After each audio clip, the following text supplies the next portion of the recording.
ദീപകം ഹൃദയോദ്ദീപകം ജീവദായകം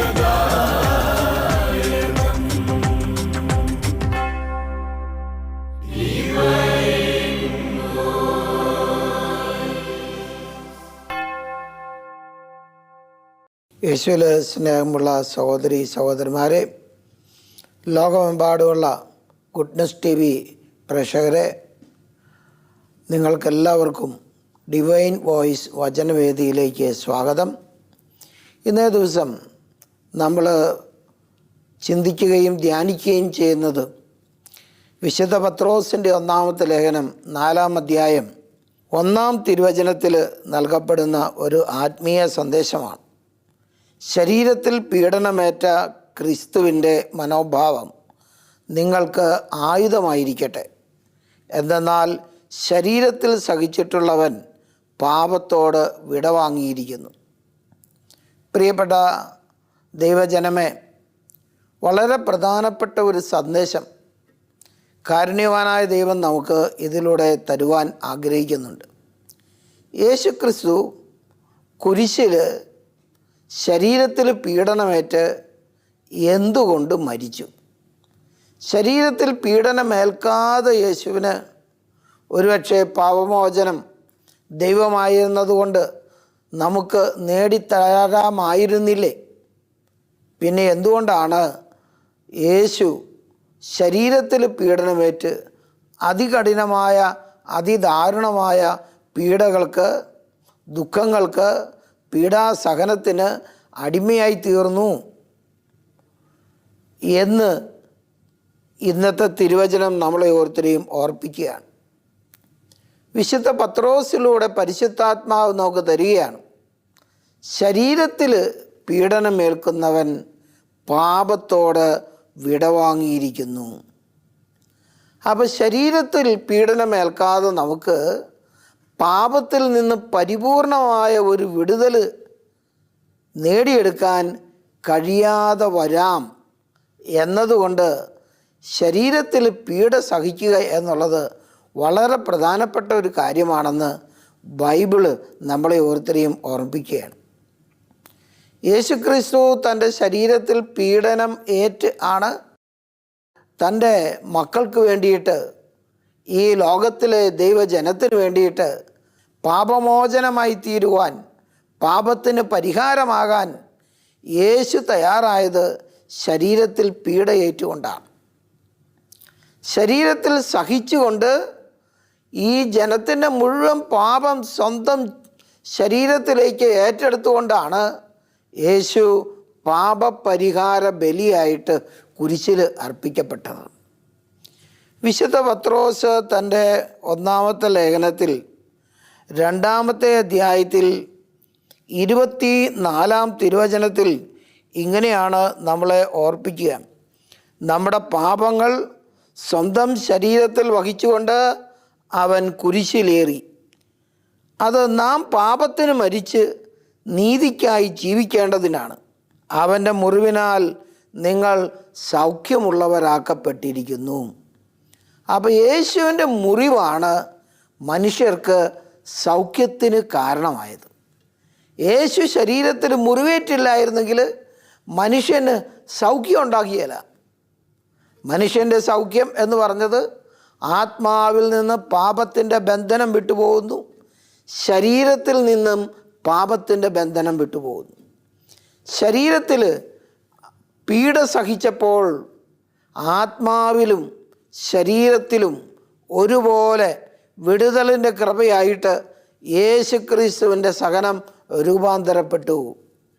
പ്രിയപ്പെട്ട സഹോദരീ സഹോദരന്മാരെ, അതുകൊണ്ടാണ് യേശയ്യാ പ്രവാചകനിലൂടെ മുൻകൂട്ടി ദൈവം അറിയിച്ചിരുന്നു എന്തുമാത്രം യേശുക്രിസ്തു സഹിക്കേണ്ടിയിരിക്കുന്നു, എന്തുമാത്രം അവൻ തൻ്റെ ശരീരത്തിൽ പീഡനമേൽക്കേണ്ടിയിരിക്കുന്നു എന്ന കാര്യം യേശയ്യാ പ്രവാചകനിലൂടെ നമുക്ക് വെളിപ്പെടുത്തി തരുന്നുണ്ട്.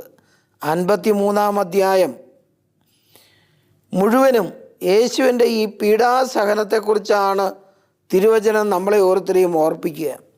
അതിലേറ്റവും പ്രധാനപ്പെട്ട തിരുവചനം 5-ാമത്തെ വചനമാണ്. അതിങ്ങനെയാണ്: നമ്മുടെ അതിക്രമങ്ങൾക്ക് വേണ്ടി അവൻ മുറിവേൽപ്പിക്കപ്പെട്ടു, നമ്മുടെ അകൃത്യങ്ങൾക്ക് വേണ്ടി ക്ഷതമേൽപ്പിക്കപ്പെട്ടു. അവൻ്റെ മേലുള്ള ശിക്ഷ നമുക്ക് രക്ഷ നൽകി, അവൻ്റെ ക്ഷതങ്ങളാൽ നാം സൗഖ്യം പ്രാപിച്ചു. അപ്പം അവൻ്റെ ശരീരത്തിലേറ്റ ക്ഷതങ്ങളാലാണ് നമുക്ക് സൗഖ്യം ഉണ്ടായത്. അവൻ ശരീരത്തിൽ ഏറ്റ ക്ഷതങ്ങളും അവൻ ശരീരത്തിൽ ഏറ്റുവാങ്ങിയ മുറിവും എല്ലാം നമ്മുടെ അതിക്രമങ്ങൾക്കും നമ്മുടെ അകൃത്യങ്ങൾക്കും പരിഹാരമായിട്ടായിരുന്നു, പ്രായശ്ചിത്തമായിട്ടായിരുന്നു. പ്രിയപ്പെട്ടവരെ, നമുക്കറിയാം, ഈ ലോകത്തിൽ ആരെങ്കിലും ഏതെങ്കിലും ഒരു മനുഷ്യൻ പാപം ചെയ്യാനായിട്ടിടയായാൽ പാപം ചെയ്യുന്ന ആ വ്യക്തിക്ക് തീർച്ചയായിട്ടും പാപത്തിന് അനന്തരഫലമായ ശിക്ഷ കടന്നു വരും. ശിക്ഷിക്കപ്പെടാതെ പോകുന്ന ഒരു പാപം പോലും ഈ ലോകത്തിലില്ല. എല്ലാ പാപത്തിനും അതിന് ഉചിതമായ രീതിയിലുള്ള ഒരു ശിക്ഷയുണ്ട്. ഈ ശിക്ഷ ദൈവത്തിൽ നിന്ന് വരുന്നതാണ് എന്ന തെറ്റിദ്ധാരണ നമ്മളിൽ പലരിലും ഉണ്ട്. അത് ശരിയായ ഒരു മനോഭാവമല്ല. മറിച്ച് ഈ പ്രപഞ്ചം രൂപപ്പെടുത്തിയപ്പം ദൈവം ഈ പ്രപഞ്ചത്തിന് തന്നെ ഒരു നിയമം നൽകിയിരുന്നു. ആ പ്രപഞ്ചത്തിൻ്റെ നിയമമാണ് പ്രപഞ്ചത്തിലെ സകല മനുഷ്യരും, ഈ പ്രപഞ്ചത്തിലെ സകല ചരാചരങ്ങളും അനുഷ്ഠിക്കേണ്ടതായ, ജീവിക്കേണ്ടതായ, നടന്നു പോകേണ്ടതായ ജീവിതത്തിൻ്റെ ഒരു മാർഗരേഖയാണ് 10 പ്രമാണങ്ങളിലൂടെ കർത്താവായ ദൈവം ഇസ്രായേൽ ജനത്തോട് സംസാരിച്ചത്. അപ്പോൾ ഈ പ്രപഞ്ചം മുഴുവനും സംവിധാനം ചെയ്യപ്പെട്ടിരിക്കുന്നത് 10 പ്രമാണങ്ങളെയും അധികരിച്ച് കൊണ്ടുള്ള ഒരു പ്രത്യേക രീതിയിലാണ് ഈ പ്രപഞ്ചത്തെ ദൈവം സംവിധാനം ചെയ്തിരിക്കുക. പ്രപഞ്ചത്തിൻ്റെ ക്രമം എന്ന് പറഞ്ഞത് 10 പ്രമാണങ്ങൾക്കനുസരിച്ചുള്ള ജീവിതമാണ്. 10 പ്രമാണങ്ങൾ അനുസരിക്കുന്നത് മനുഷ്യനാണ്. മനുഷ്യൻ ഈ പ്രമാണങ്ങൾ അനുസരിക്കാതെ വരുമ്പം പ്രപഞ്ചത്തിൻ്റെ താളക്രമത്തിൽ അവൻ ഭംഗം വരുത്തുകയാണ്. എൻ്റെ ജീവിതത്തിൽ ഞാൻ ചെയ്യുന്ന ഓരോ തെറ്റും ഈ പ്രപഞ്ചത്തിൻ്റെ താളക്രമങ്ങളിൽ ഭംഗം വരുത്തുന്നുണ്ട്. അപ്പോൾ പ്രപഞ്ചത്തിൻ്റെ താളത്തിൽ വ്യതിയാനം വരുത്തുന്നത് കൊണ്ട് ഈ ലോകത്തിൽ ഒരു മനുഷ്യൻ ചെയ്യുന്ന പാപം ഈ പ്രപഞ്ചത്തിന് തന്നെ, പ്രകൃതിക്ക് തന്നെ എതിരായിട്ടുള്ള ഒരു പ്രവൃത്തിയാണ്. അങ്ങനെ ഈ പ്രപഞ്ചത്തെ മുറിപ്പെടുത്തുന്ന, പ്രപഞ്ചത്തെ വേദനിപ്പിക്കുന്ന ഒരു പ്രവൃത്തി ഒരു മനുഷ്യനിൽ നിന്നുണ്ടാകുമ്പം ഈ പ്രപഞ്ചത്തിൽ നിന്ന് തന്നെ ഒരു പ്രതിപ്രവർത്തനം ആ മനുഷ്യൻ്റെ മേൽ തിരിച്ചുണ്ടാകും. അങ്ങനെയുണ്ടാകുന്ന ഒരു പ്രതിപ്രവർത്തനമാണ് പാപശിക്ഷ എന്ന് പറയുന്നത്. അത് ഈ പ്രപഞ്ചത്തിൽ നിന്നും ഉത്ഭവിക്കുന്നതാണ്. അത് ഒരു വ്യക്തിയുടെ മേൽ രോഗമായിട്ടാകും, അല്ലെങ്കിൽ അത് അവൻ്റെ ജീവിതത്തിൽ ഏതെങ്കിലും തരത്തിലുള്ള തകർച്ചകളായിട്ടായിരിക്കും, അതുമല്ലെങ്കിൽ അവൻ്റെ ജീവിതത്തിൽ മരണമായിട്ടായിരിക്കും അവനെ സമീപിക്കുക. 3 രീതിയിൽ ഈ ശിക്ഷ മനുഷ്യൻ്റെ ജീവിതത്തിൽ പ്രവേശിക്കും എന്ന് സങ്കീർത്തനം 107:17 ദാവീദ് പ്രവചിച്ചിട്ടുണ്ട്. അവനിപ്രകാരം പറഞ്ഞു: പാപകരമായ മാർഗങ്ങൾ പിന്തുടർന്ന് ചിലർ രോഗികളായിത്തീർന്നു, തങ്ങളുടെ അകൃത്യങ്ങളാൽ അവർ ദുരിതത്തിലായി, അവർ എല്ലാത്തരം ഭക്ഷണങ്ങളെയും വെറുത്തു, മൃത്യു കവാടങ്ങളെ സമീപിച്ചു. അപ്പോൾ വചനം വ്യക്തമായിട്ട് നമുക്ക് വെളിപ്പെടുത്തി തരികയാണ്, ഈ പ്രപഞ്ചത്തിൻ്റെ താളക്രമത്തിന് എതിരായിട്ട് ആര് എന്ത് പ്രവർത്തിച്ചാലും ആ പ്രവർത്തിക്കുന്ന മകന്, ആ പ്രവർത്തിക്കുന്ന മകൾക്ക് എതിരെ ഒരു പ്രതിപ്രവർത്തനം ഈ പ്രപഞ്ചത്തിൽ നിന്ന് ഉണ്ടാകും. അത് അവനിൽ ശരീരത്തിലുള്ള രോഗമായിട്ടാകാം, അല്ലെങ്കിൽ അത് അവനെ നശിപ്പിക്കുന്ന ദുരിതമായിട്ടാകാം, അതുമല്ലെങ്കിൽ അവൻ്റെ ജീവിതത്തെ മുഴുവൻ തകർത്ത് കളയുന്ന മരണമായിട്ടായിരിക്കാം അത് അവൻ്റെ ജീവിതത്തിൽ സംഭവിക്കുക. പ്രിയപ്പെട്ടവരെ, മറ്റൊരു വാക്കിൽ പറഞ്ഞാൽ മനുഷ്യൻ ചെയ്യുന്ന ഏതൊരു പാപത്തിനും ഒരു പ്രതികാരമുണ്ട്.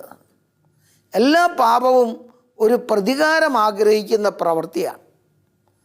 ഇത് വളരെ വ്യക്തമായിട്ട് ബൈബിളിൽ നമുക്ക് വെളിപ്പെടുത്തി തരുന്ന ഒരു സംഭവം ഉൽപ്പത്തി പുസ്തകത്തിൽ 4-ാമത്തെ അധ്യായത്തിൽ 10, 11, 12 തിരുവചനങ്ങൾ വളരെ പ്രധാനപ്പെട്ടതാണ്.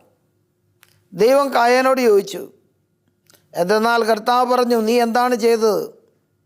നിൻ്റെ സഹോദരൻ്റെ രക്തം മണ്ണിൽ നിന്ന് എന്നെ വിളിച്ച് കരയുന്നു. കണ്ടോ, ആബേലിനെ കായൻ കൊന്നപ്പം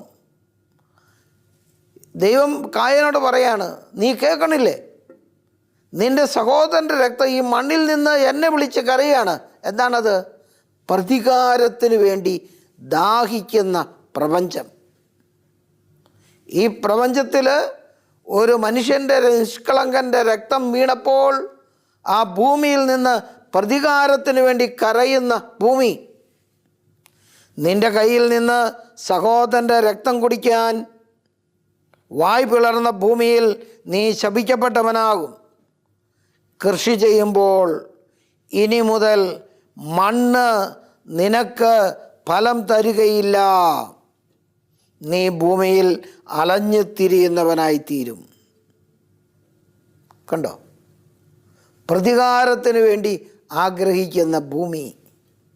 അവൻ കായൻ ഈ ഭൂമിയിൽ ഇനി എന്ത് കൃഷി ചെയ്താലും ഭൂമി നിനക്ക് ഫലം തരികയില്ല. ഇതിന് ശേഷം ഉണ്ടായ മറ്റൊരു പ്രധാനപ്പെട്ട ഒരു കാര്യമാണ് കായൻ ദൈവത്തോട് പറയുക. കായൻ കർത്താവിനോട് പറഞ്ഞു, എനിക്ക് വഹിക്കാവുന്നതിലും വലുതാണ് ഈ ശിക്ഷ. ഇന്ന് അവിടുന്ന് എന്നെ ഈ സ്ഥലത്ത് നാട്ടിപ്പായിച്ചിരിക്കുന്നു. അവിടുത്തെ സന്നിധിയിൽ നിന്ന് ഞാൻ ഒളിച്ചു നടക്കണം. ഞാൻ ഭൂമിയിൽ ഉഴലുന്നവനായിരിക്കും. കാണുന്നവരെല്ലാം എന്നെ കൊല്ലാൻ നോക്കുന്നു.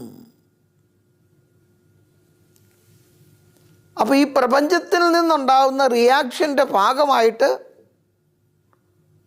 പ്രതിപ്രവർത്തനത്തിൻ്റെ ഭാഗമായിട്ടുണ്ടാകുന്ന ഒരു കാര്യമാണ് അവൻ സ്വന്തം സഹോദരനെ കൊന്നതുകൊണ്ട് അവനെ കാണുന്നവരൊക്കെ അവനെ കൊല്ലാനായിട്ട് നോക്കും. ഒരു പട്ടിയെ കൊല്ലാൻ ആളുകൾ എല്ലാവരും കൂടെ കൈകളിൽ കല്ലുകളുമായി വരുന്നത് പോലെ കായേനെ എവിടെയൊക്കെ കാണുന്നോ കാണുന്നിടത്തെല്ലാം ജനം മുഴുവൻ അവനെ കൊല്ലാനായിട്ട് കല്ലുകളുമായിട്ട് അവൻ്റെ പിന്നാലെ വരുന്ന ഒരു ദൃശ്യം.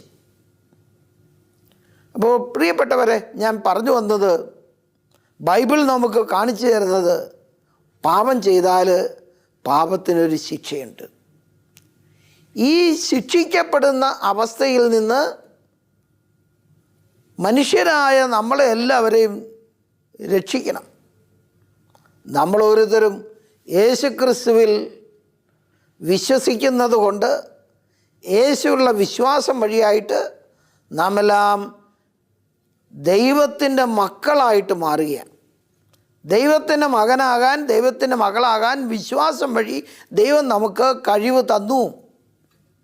വിശുദ്ധ യോഹന്നാന്റെ സുവിശേഷം 1-ാം അധ്യായം 12-ാം തിരുവചനം പറഞ്ഞു, തന്നെ സ്വീകരിച്ചവർക്കെല്ലാം, തന്നിൽ വിശ്വസിച്ചവർക്കെല്ലാം ദൈവത്തിൻ്റെ മകനാകാൻ, ദൈവത്തിൻ്റെ മകളാകാൻ അവൻ കഴിവ് നൽകി. പ്രിയപ്പെട്ടവരെ, ദൈവത്തിൻ്റെ മകനാകാനും ദൈവത്തിൻ്റെ മകളാകാനും വിശ്വാസം വഴിക്ക് നമുക്ക് കൃപ കിട്ടി. അതുകൊണ്ട് ഇനി നമ്മൾ നശിച്ചു പോകേണ്ടവരല്ല. നമ്മുടെ മേൽ വന്നിരിക്കുന്ന എല്ലാ നാശത്തിൻ്റെ ബന്ധനങ്ങളും മാറണം. നമ്മൾ രക്ഷിക്കപ്പെടണം. ഈ രക്ഷ തരാനായിട്ട് ആർക്കാണ് സാധിക്കുക? ദൈവത്തിന് മാത്രമേ നമുക്ക് രക്ഷ തരാൻ സാധിക്കൂ. കാരണം ദൈവത്തിന് മാത്രമേ നമ്മൾ ചെയ്ത പാപത്തിൻ്റെ ശിക്ഷ ഏറ്റെടുക്കാൻ പറ്റൂ. ഈ ശിക്ഷ നാം അനുഭവിക്കാനായിട്ട് ഇരുന്നാൽ പാപശിക്ഷയിൽ നമ്മൾ നശിക്കും. പാപത്തിൻ്റെ ശിക്ഷയിൽ മനുഷ്യൻ നശിച്ചു പോകാതിരിക്കാൻ വേണ്ടിയിട്ട് ദൈവം തൻ്റെ പുത്രനായ യേശുവിനെ ഈ ലോകത്തിലേക്ക് അയച്ച് അവനിലൂടെ മനുഷ്യവംശത്തിൻ്റെ മുഴുവൻ പാപത്തിൻ്റെയും ശിക്ഷ അവൻ സ്വന്തം ശരീരത്തിൽ ഏറ്റെടുക്കുകയാണ്.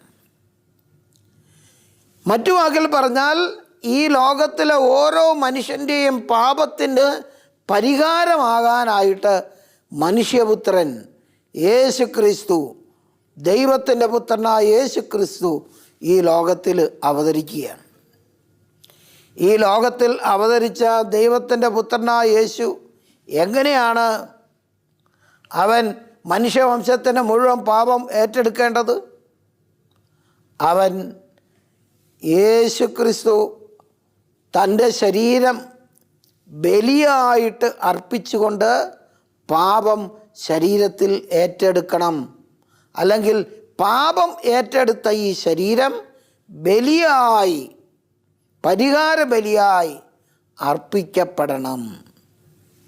എല്ലാ പ്രാചീന മതങ്ങളിലും നമുക്ക് കാണാൻ സാധിക്കും പാപപരിഹാരത്തിന് വേണ്ടി ബലിയർപ്പിക്കുന്ന മനുഷ്യൻ. പാപപരിഹാരത്തിന് വേണ്ടി മൃഗങ്ങളെ ബലി കൊടുത്ത് ഒരു മൃഗത്തിൻ്റെ മേൽ ആര് പാപപരിഹാരത്തിന് ബലിയർപ്പിക്കുന്നുവോ ആ മൃഗത്തിൻ്റെ ശരീരത്തിലേക്ക് അവൻ്റെ പാപം മുഴുവൻ അങ്ങ് ആവസിപ്പിക്കും. എന്നിട്ട് ആരുടെ പാപം അവൻ്റെ മേൽ ആവസിപ്പിക്കപ്പെട്ടോ അവർ ആ ബലിമൃഗത്തെ കൊണ്ടുവന്ന് കൊന്ന് ബലിപീഠത്തിൽ ബലിയർപ്പിക്കും. ആ ബലിയർപ്പണത്തിൽ അവൻ്റെ പാപങ്ങൾ ദൈവസന്നിധിയിൽ മോചിക്കപ്പെടും എന്ന ഒരു വിശ്വാസമാണ് ഇസ്രായേൽ ജനങ്ങൾക്കും അതുപോലെ തന്നെ പ്രാചീന മതങ്ങളിലുള്ള മനുഷ്യർക്കൊക്കെ ഉണ്ടായിരുന്നത്. എന്നാൽ യേശു വന്നിട്ട് ആ ചിന്താഗതിക്ക് മാറ്റം വരുത്തുകയാണ്. എബ്രായ ലേഖനത്തിൽ 10-ാം അധ്യായം 4-5 തിരുവചനത്തിൽ ഇങ്ങനെ രേഖപ്പെടുത്തി, കാളകളുടെയും കോലാടുകളുടെയും രക്തത്തിന് മനുഷ്യൻ്റെ പാപം പരിഹരിക്കാൻ കഴിഞ്ഞിരുന്നില്ല. അതുകൊണ്ട് അവൻ ഭൂമിയിലേക്ക് വന്നപ്പോൾ അവിടുന്ന് ബലികളും കാഴ്ചകളും ആഗ്രഹിച്ചില്ല. അതിനാൽ അവിടുന്ന് എനിക്ക് ഒരു ശരീരം തന്നു.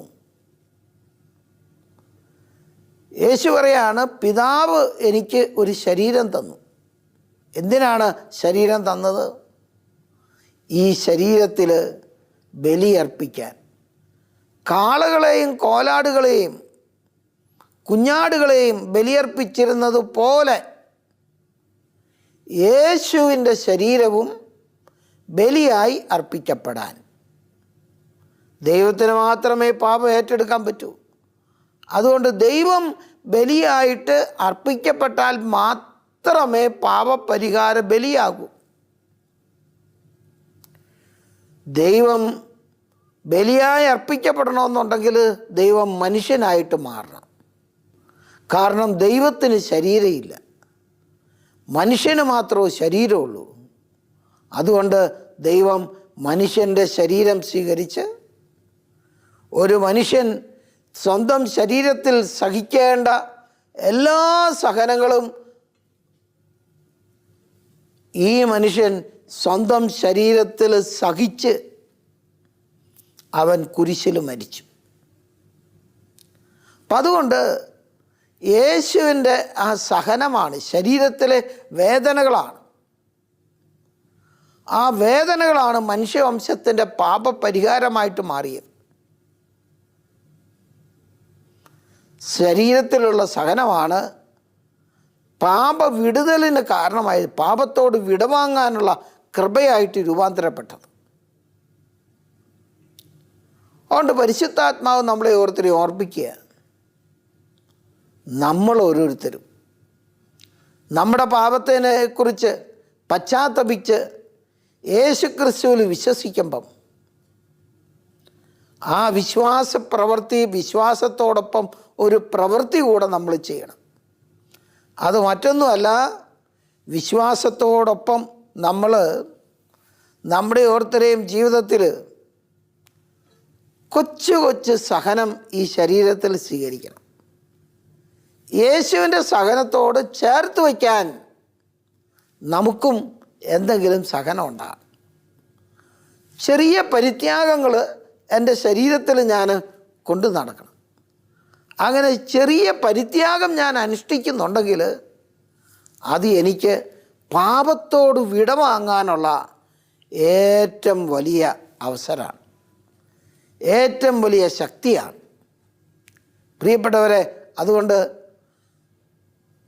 പഴയ കാലങ്ങളിൽ വിശുദ്ധാത്മാക്കളൊക്കെ പ്രായശ്ചിത്തങ്ങൾ അനുഷ്ഠിച്ചിരുന്നു. അവരനുഷ്ഠിച്ചിരുന്ന പ്രായശ്ചിത്തങ്ങൾ സ്വന്തം പാപത്തിന് വിടുതലിൻ്റെ കൃപ ലഭിക്കാൻ വേണ്ടിയാണ് അപ്രകാരം ചെയ്തിരുന്നത്. അങ്ങനെ ആരൊക്കെ പ്രായശ്ചിത്തങ്ങൾ സ്വന്തം ശരീരത്തിൽ ഏറ്റെടുത്തുവോ അവർക്ക് ആ പാപത്തോട്, പാപവാസനകളോട് പരിപൂർണമായ വിടുതൽ കിട്ടി. വിശുദ്ധ പൗലോസ് അപ്പോസ്തലൻ കൊറിന്തോസുകാർക്ക് എഴുതിയ 1-ാം ലേഖനം 9-ാം അധ്യായം 27-ാം തിരുവചനത്തിൽ ഇങ്ങനെ അരുളി ചെയ്തു: സുവിശേഷം പ്രസംഗിച്ച ഞാൻ തന്നെ തിരസ്കൃതനാകാതിരിക്കേണ്ടതിന് ഞാൻ എൻ്റെ ശരീരത്തെ ശിക്ഷിച്ച് നിയന്ത്രിച്ച് കീഴടക്കുന്നു. ശരീരത്തെ ശിക്ഷിച്ച് നിയന്ത്രിച്ച് കീഴടക്കുന്നു. ഈ ശരീരത്തെ ശിക്ഷിച്ചില്ലെങ്കിൽ ഈ ശരീരം അനുസരണത്തോടെ നിലനിൽക്കുകയില്ല. അതുകൊണ്ട് ഈ ശരീരത്തിന് ഉചിതമായ ശിക്ഷ കൊടുക്കണം. ഉചിതമായ രീതിയിലുള്ള പ്രായശ്ചിത്തങ്ങൾ ഈ ശരീരത്തിൽ അനുഷ്ഠിക്കണം. അങ്ങനെ അനുഷ്ഠിക്കുമ്പോഴാണ് ശരീരം പാപത്തോട് പൂർണ്ണമായിട്ടും വിട പറയുന്നത്. പ്രിയപ്പെട്ടവരെ, നമുക്ക് ഓരോരുത്തർക്കും ഈ ഒരു കൃപയും ഈ ഒരു അനുഗ്രഹവും നമ്മുടെ ജീവിതത്തിൽ സ്വന്തമാക്കേണ്ടിയിരിക്കുന്നു. അത് നമുക്ക് സാധിക്കുന്നില്ല എങ്കിൽ നമ്മുടെ ജീവിതം പലപ്പോഴും പാപത്തിന് അടിമയായിട്ടുള്ളതായിട്ട് രൂപാന്തരപ്പെടും. കാരണം നമുക്ക് വിശുദ്ധിയിൽ ജീവിക്കണം എന്നുണ്ടെങ്കിൽ ശരീരത്തിൻ്റെ ഇഷ്ടങ്ങളെ തൃപ്തിപ്പെടുത്തിക്കൊണ്ട് നമുക്ക് വിശുദ്ധിയിൽ ജീവിക്കാൻ സാധിക്കുക.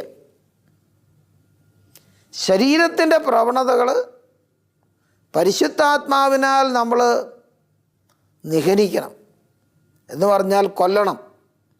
ശരീരത്തിൻ്റെ പ്രവണതകളെ കൊല്ലുന്നതിന് വേണ്ടിയിട്ട് ദൈവത്തിൻ്റെ പരിശുദ്ധാത്മാവ് നമ്മളിലേക്ക് കടന്നു വരുമ്പം ആ ആത്മാവിനെ സ്വീകരിക്കാൻ ചെറിയ പരിത്യാഗത്തിലൂടെ തയ്യാറായി നിൽക്കുന്നവൻ്റെ ശരീരം പെട്ടെന്ന് അവന് പാപത്തിൽ നിന്നുള്ള വിടുതൽ എന്നുള്ള അത്ഭുതകരമായ ദൈവിക കൃപ അവനിൽ വന്ന് നിറയും. ഇതുകൊണ്ടാണ് വിശുദ്ധ പൗലോസ് അപ്പോസ്തലൻ തൻ്റെ ശരീരത്തെ ശിക്ഷിച്ച് നിയന്ത്രിച്ച് കീഴടക്കിയത്. കാരണം ഈ ശരീരത്തിൽ പരിശുദ്ധാത്മാവിൻ്റെ ശക്തി വളർന്ന് വലുതാകണം